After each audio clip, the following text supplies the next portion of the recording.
चोर जो है इसी श्रीमद् भागवत को एक दिन अचानक आकर के पांडाल में बैठ गया और भगवान की कथा सुन रहा था। बड़ी दूर का था मैया। संत ने कहा हमारे वृंदावन में आज भी भगवान रास रचाते हैं। बता रहे थे कथा में व्यास जी महाराज तो बोले और सुनो हमारे ब्रज में यमुना के किनारे पर 5 बरस का बालक आज भी बांसुरी बजाता हुआ और उसके पीछे पीछे लाखों गौएं, सोने का मुकुट, हीरा मोती उसके मुकुट में जड़े हुए हैं।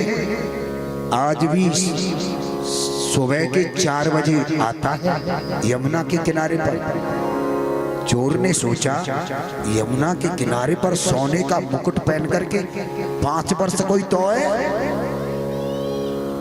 हीरा मोती। अरे मैं छोटी मोटी चोरी करता हूं, इनसे क्या होगा? एक बार क्यों ना जिंदगी में बड़ी चोरी की जाए। अब जैसे ही कथा समाप्त होती है अब व्यास जी को पूछा इधर आओ, तुम कह रहे थे कि 5 वर्ष का बालक आज भी वृंदावन में यमुना के किनारे पर बांसुरी बजाता हुआ सोने का मुकुट पहन करके और हीरा मोती उसमें जड़े हुए हैं, सत्य बात है कि हाँ सच है। और सुनो अगर सच नहीं निकला ना तो फटाफट अपना नंबर दो, मोबाइल नंबर, फिर तुम्हारा काम तमाम कर दूंगा मैं, समझ लेना। व्यास जी चक्कर में पड़ गए। अरे भैया आज भी भगवान आते हैं, कैसे समझाऊं तुझे? चोर कहता जल्दी से बताओ वृंदावन का एड्रेस दो मुझे, कहाँ है तुम्हारा वृंदावन? अब देखिए महाराज जी ने एड्रेस दे दिया, जाओ। ब्रज में आया।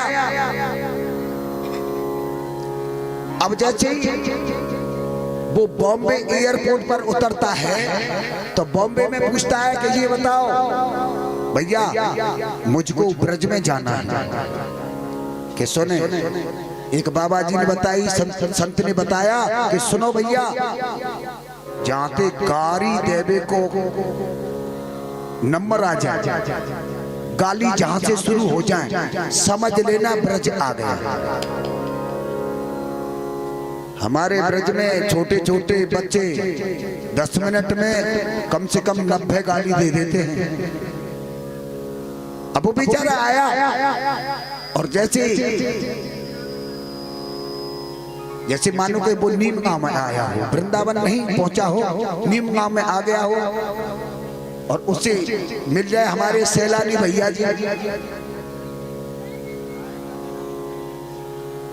बोले कि हाँ जी हमें ब्रज में जाना है। अब जैसी उसने कहा भैया हमको ब्रज में जाना है, कहाँ को है? मैं तो भैया बड़ी दूर से आया हूँ। अरे दूर से आया तो फिर हम क्या करें? कहाँ जाना है? कि ब्रज में। अब समझ लो कम से कम 100-150 गाली तो 2 मिनट में। और एकदम से बोले ले मैं जेब में धरे ब्रज ले निकाल ले। वो समझ गया ब्रज आ गया। और इसी वृंदावन में भैया हमको वृंदावन जाना है, हम समझ गए तुम्हारी बात को। अब वृंदावन पहुंचे, वृंदावन में जाके बिहारी के दर्शन किए उस चोर ने। और जब सुबह के 3:30 बजे यमुना के किनारे पर पहुंच जाता है,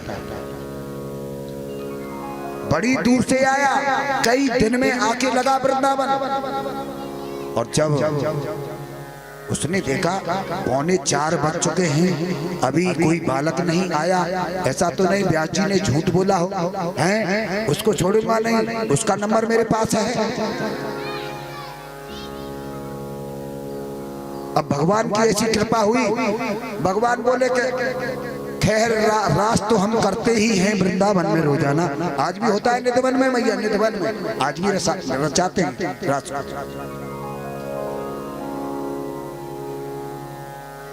प्रभु कहते हैं आज उस चोर का ही आप मुकुट लेने आया है, उसको ही देखें आज। और बांसुरी बजाता हुआ 5 वर्ष का बालक पीछे पीछे हजारों लाखों गऊ बांसुरी बजाता हुआ चला आ रहा है। उस शेर ने चोर देखता है चमक, इधर बांसुरी की धुन चक्कर में पड़ गया